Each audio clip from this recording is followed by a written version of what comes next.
Vous allez prendre un médicament, de la méthylprénisolone par exemple, qui est un médicament essentiel pour certaines pathologies, hein. C'est un corticoïde très, très, très puissant. Vous allez l'acheter en France à 2 euros. Pour 2 euros, vous allez avoir quoi? Vous allez avoir un flacon stérile lyophilisé. Moi, j'en ai fait un petit peu de flacon Lyo. C'est le plus complexe à produire. C'est compliqué. Ouais. C'est vraiment le plus complexe à produire. Vous allez avoir une ampoule, vous allez avoir plein de tous les composants qu'on peut aussi classiquement acheter. Tout ça pour 2 euros, soit moins qu'un Kinder Surprise. Juste pour illustrer. Juste pour illustrer.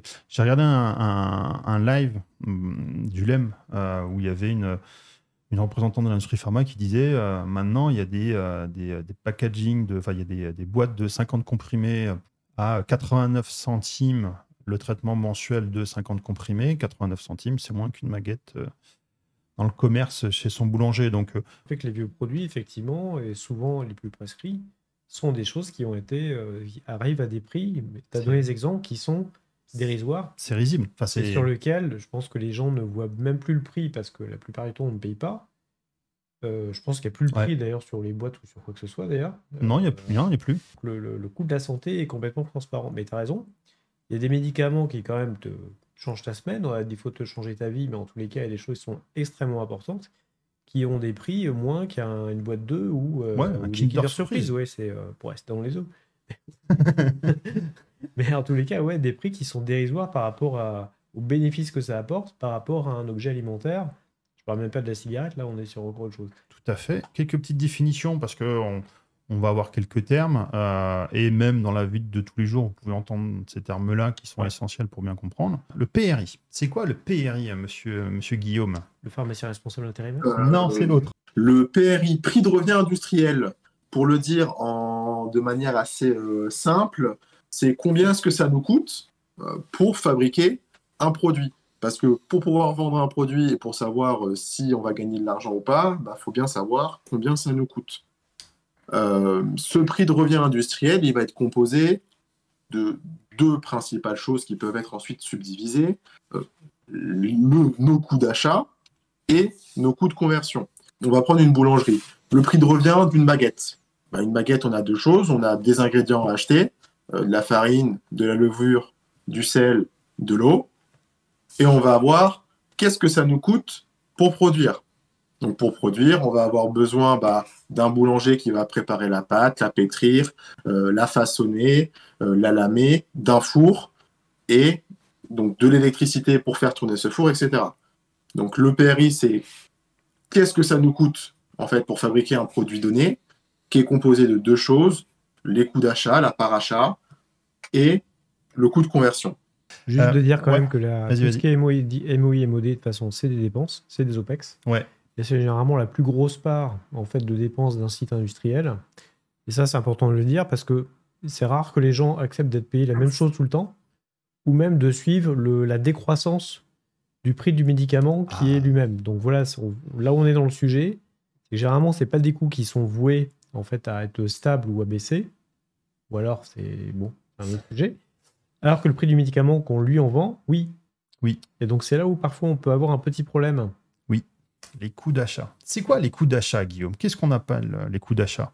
C'est pas le coût du chat qui est derrière toi. Non, pas le coût du chat. Non. Le coût d'achat. Le coût d'achat. Les coûts d'achat, qu'est-ce que c'est? Tout ce qu'on achète pour pouvoir produire notre produit. On va rester dans le cas de la boulangerie, comme je l'ai dit. On va avoir la farine. Et en fait, là, c'est magique parce qu'une fois de plus, là, en fait, on a différents types de farine. Alors, pour ceux qui s'y connaissent, oui, on a de la T60, de la T80, ça ne fait pas le même pain, mais c'est pas le sujet. Il est fort en boulangerie pour info. Ah oui? Ah ouais, ouais. Qu'est-ce que tu penses de la T55? Ah non, merde, toi aussi. Ah, sauvez-moi. On peut, moi, je vais créer QP Farine, ça me va bien. Du coup, la farine, elle a plusieurs grades. On peut avoir un grade food, un grade pharma, un grade cosmétique, qui va avoir des impacts aussi sur le coût intrinsèque de cette matière. C'est-à-dire qu'on peut se dire, oui, du lactose, ça coûte pas cher.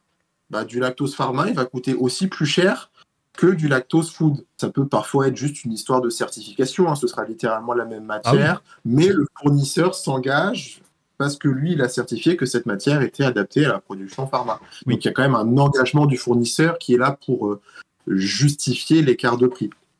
Alors après, derrière ça, il y a quand même, on plaisante en parlant de grades spécifiques sur la partie pharma, mais acheter une matière première pharma, même si c'est la même chose, va déjà coûter beaucoup plus cher, va coûter plus cher qu'une matière dite normale pour l'alimentaire ou la chimie, parce qu'il y a quand même des mécanismes pour la pharma qui sont beaucoup plus complexes. Il y a plus d'analyses, il y a plus de documentation nécessaire pour pouvoir réceptionner la matière.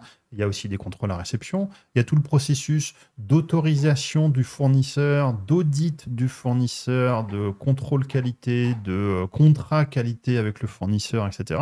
Ouais. Donc cette petite mécanique-là, elle est quand même très, très, très différente par rapport à les produits qu'on peut acheter dans le commerce, quoi. Et ça, c'est la responsabilité des sites pharmaceutiques qui prennent en charge ça. Et donc forcément, ça a des coûts parce qu'on ne peut pas prendre la responsabilité d'eux sans avoir plus d'audit, plus d'inspection, plus de contrôle, etc. Qu'est-ce qu'on retrouve? C'est quoi un peu les grands domaines d'achat? Premier, le plus important, l'API, le principe actif en français toujours. On a les excipients qui vont autour, qui vont être un peu le même sujet que l'API. On va avoir les articles de conditionnement primaire. Hein. Donc ça, c'est tout ce qui est en contact direct avec le produit sur du flacon stérile. On va parler du flacon, bouchon, capsule, comme on l'a dit. Si on parle d'un comprimé, ça va être le blister, que ce soit de l'alu-alu, du PVC, PVDC, PVC, PVC. On a ça. Je reboucle sur les contraintes d'approvisionnement qui sont de pire en pire de par le contexte géopolitique et les augmentations des énergies. Si on parle aujourd'hui, moi, d'un sujet que je connais bien qui est le PVC, le PVC, aujourd'hui, on me demande de passer toutes mes commandes minimum 12 mois avant. Et les prix, je crois qu'ils ont pris entre 150 et 250%. Oui. Vous n'avez pas forcément les moyens d'acheter 6-12 mois de stock et de les stocker. Donc on rentre aussi dans des contraintes au-delà de l'aspect coût. Ça va créer des coûts par ailleurs, mais on va avoir des problématiques d'approvisionnement et de supply. Arrive ensuite le packaging secondaire. Le packaging secondaire, c'est ce qui va englober le packaging primaire. Si on reste sur notre flacon stérile, on a notre petit flacon, faut le mettre dans un étui avec une notice, avec des étiquettes, avec des vignettes d'inviolabilité, parce que quand vous achetez votre boîte, vous aimez bien être sûr que personne l'a ouverte avant vous. La céréale, on n'a pas changé le prix de la boîte. La céréale, il y a eu beaucoup de discussions entre CDMO et les détenteurs des AMM. Mais au final, c'est un service supplémentaire qui a quand même un coût assez conséquent, parce que on parle de quelques centimes à des sociétés qui vont tourner sur des petites séries. On peut vite parler de 20-25 centimes par boîte en plus. Et je rappelle, sur un coût qui peut être potentiellement de quelques dizaines de centimes, voire même pas 1 euro. Donc vous voyez un petit peu ces marges supplémentaires et ces coûts supplémentaires que l'industrie pharma a dû prendre, et de manière complètement transparente à la fin pour le client. Et ça, la céréale, ça a commencé il y a 4 ans. Il y a la grecque qui va arriver. Et c'est des composants en plus, et c'est des contraintes supplémentaires de production qui ont un coût. Tout le monde dans le chat qui est en train de s'exciter. François Caboulet, Tata Didine du 41 et oui de l'annexe 1. Alors, on ne fait pas vraiment spécifique sur l'annexe 1, bien qu'on a un peu notre spécialité dans le stérile, mais l'annexe 1 va avoir un coût très, très, très conséquent sur la production, encore plus typiquement sur l'exemple dont on parlait tout à l'heure de produits lyophilisés. On parle de perte de créneaux de production, ça a un coût. On a des contraintes supplémentaires qui ont un coût. On a des contrôles supplémentaires qui ont un coût. On a des équipements à acheter en plus qui vont avoir un coût. Et tout ça, ça sera transparent pour le client. Vas-y, Vincent. Non, mais c'est vraiment le point important, et c'est un peu comme sérialisation, c'est qu'il y a le coût d'implémentation. Donc j'achète des équipements, je les valide, je prends les capacités pour ça. Et après, il y a le coût récurrent. Et la sérialisation, alors à moins que tout le monde le maîtrise à la perfection, pendant un certain temps, ça te prend quand même de la performance. Cette performance, elle a un coût. Parce que pendant ce temps-là, tu payes tes gens, tu payes des composants, tu payes tout pareil. C'est pareil. Mais tu produis moins. L'annexe 1, et encore une fois, toute évolution réglementaire est bonne, nécessaire, c'est pas du tout le débat. Mais ça a un coût aussi, parce que ça aide plus d'arrêt de ligne, plus de temps improductif finalement qui est rajouté dans nos lignes. Et ce coût, il existe, Oui. il est toujours présent. Donc en fait, à outils de travail identiques, matières premières, personnel identique, on produit moins. Donc mécaniquement, notre coût de revient, finalement, il se dégrade. Bah oui. Ouais, je reviens sur la partie coût d'achat. On a parlé API, composants, excipients. Il y a les consommables aussi qui coûtent une blinde, les filtres, les flexibles, tout ce que vous allez utiliser, alors qui ne se retrouvent pas dans le produit, mais que nous, Tuyaux, producteurs, les sacs, les tuyaux, les sacs, les les palettes, sachets. nous, dans notre domaine sur le stérile, des filtres, des flexibles, ça coûte vite une blinde parce que c'est pas le tuyau qu'on va acheter au Carrefour Market. Hein. Les lingettes. Les lingettes. Oh, les lingettes. Les lingettes. Puis les lingettes à Nexul. Le truc qui ressemble Ah, à un pas- mouchoir, en Ouais. fait, c'est un vrai luxe. Hein. Le message de CarGJ, le coût des analyses aussi, parce que dans ce qu'on va acheter, on va acheter les réactifs pour le labo, et là-dessus, ça peut vite coûter très très cher, parce que vous allez avoir des analyses physico-chimiques qui vont être toutes simples, etc., mais vous pouvez avoir des analyses où vous allez comparer via une HPLC par rapport à une référence, et ben cette référence, vous allez la mettre dans votre campagne dans votre gamme d'HPLC, dans votre colonne, et ben parfois cette référence-là peut coûter extrêmement cher. Des analyses biologiques où vous allez avoir des simulations de mécanismes biologiques. Pour avoir ça, vous allez avoir besoin, typiquement pour doser une héparine, vous allez avoir besoin de thrombine, d'antithrombine, d'albumine. Et en fait, tout ça, ça vient soit du bœuf, soit d'êtres humains, etc. Et donc, c'est des réactifs forcément qui coûtent extrêmement cher. Et ça, c'est transparent à la fin pour le client parce que ce qu'on consomme à ce niveau-là va s'arrêter sur l'analyse. Donc, ça va s'arrêter, entre guillemets, au certificat d'analyse. Ça va pas plus loin, ça sort pas du site. Mais par contre, c'est des coûts que nous, industriels, on a et ça coûte cher. Alors, les coûts de conversion. C'est quoi les coûts de conversion, monsieur Herrier? Le coût de conversion, donc c'est pour transformer tous nos petits coûts d'achat, comme on l'a dit, donc de matières premières et d'API, d'API d'excipients qui sont nos matières premières, en un produit fini. Hein. Comment on passe de la poudre, un bout de carton et un bout de papier à un comprimé dans un blister avec une notice dans un étui. Ces coûts de conversion, donc c'est ce qu'on disait plus tôt, on a de la MOD, de la MOI. On va se concentrer principalement sur la MOD parce que c'est plus parlant et c'est plus facile d'expliquer en fait les impacts et comment ça s'inclut dans le prix de revient. Ça va être notre opérateur de production, ça va être notre chef d'équipe, ça va être notre ligne, parce que notre ligne, maintenant qu'on l'a acheté, qu'on l'a qualifié, qu'on a montré qu'on savait produire, il faut aussi qu'on soit capable faut la faire tourner, donc c'est-à-dire qu'il faut l'électricité, il faut qu'on ait des gars pour la faire tourner et pour sortir du comprimé. Donc les coûts de conversion, c'est l'ensemble de ces actions qui vont intervenir pour la transformation de nos matières premières en un produit fini. Pourquoi est-ce que ce coût de conversion est particulièrement fort dans l'industrie pharma par rapport à une industrie classique? On va avoir des choses mais j'ai pas trop de recul sur les autres industries, qui vont avoir un effet en fait sur la cadence et le coût de conversion. Qu'est-ce qui va l'impacter principalement? Il y a 3 grandes règles. Après, ça dépend de votre entreprise et de sa méthode de calcul. Ça va être la taille de lot, parce que les économies d'échelle, les rendements, la cadence. Globalement, plus vous faites un lot d'une grande taille rapidement, sans perte, plus votre produit aura un coût de conversion et donc un prix de revient qui est faible. Après, on peut quand même dire que la pharma n'est pas non plus le modèle de productivité Non. de l'industrie. Donc, on peut toujours pleurer en disant « Oh là, on a plein de contraintes réglementaires ». Il ne faut pas non plus en faire une règle absolue en disant « On est au taquet de ce qu'on peut faire ». Ah non. Il y a quand même des industries redoutablement plus performantes que les nôtres. Oui. Quand on dit l'automobile qui a quand même inventé toutes ces méthodes, et on en reparle suffisamment souvent avec Charlie Pic, entre autres, de dire comment est-ce qu'aussi on s'inspire de ça, il y a des marges de productivité, et l'automobile gère aussi beaucoup de complexité. Il n'y a pas une voiture qui est identique à l'autre. Donc il y a aussi un peu à se regarder en disant oui, on est capable de faire. Et d'ailleurs, c'est bien souvent comme ça. Si on allait sur la suite du coût de conversion en disant comment est-ce que mes coûts de main-d'œuvre, globalement, ils ne font qu'augmenter. Ouais.